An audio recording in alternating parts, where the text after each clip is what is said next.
My aunts had suggested to him and kind of like told him, we think something's wrong with Kevin. Like I'm pretty bubbly and like outgoing and stuff, but they could see stuff beneath the cracks. And so they suggested to him, like, getting me a therapist, getting someone for me to talk to.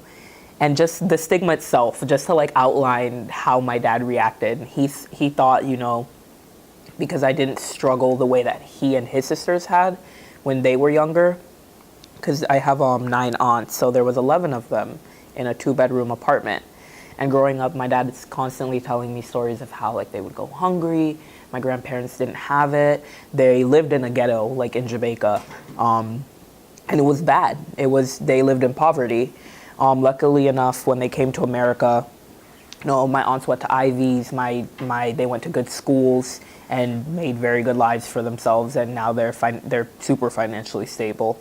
My dad came a little bit later and went an unconventional route, but is doing very well too. But to my dad, if you're not like poor or you're not physically hurt or there's not like a physical threat, then a threat doesn't exist.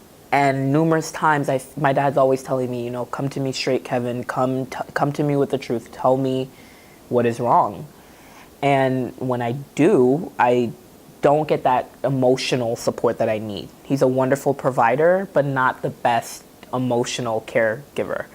And so I remember telling him, like, Dad, I think I'm depressed. And he's like, depressed where? Depressed for? And like turned the bottle on quick and was like basically saying like I have no reason to be depressed. I have no worries. He's paying for everything, like pays for my lunch, buys my clothes, the time, paid my phone bill. I have a place to live. So what he physically didn't, he just couldn't come to terms with what I would have to be depressed about.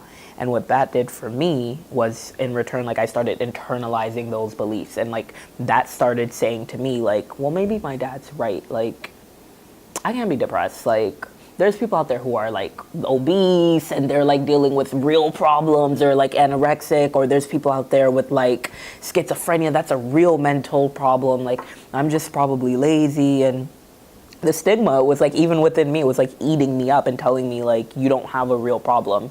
And so for years I thought that I didn't.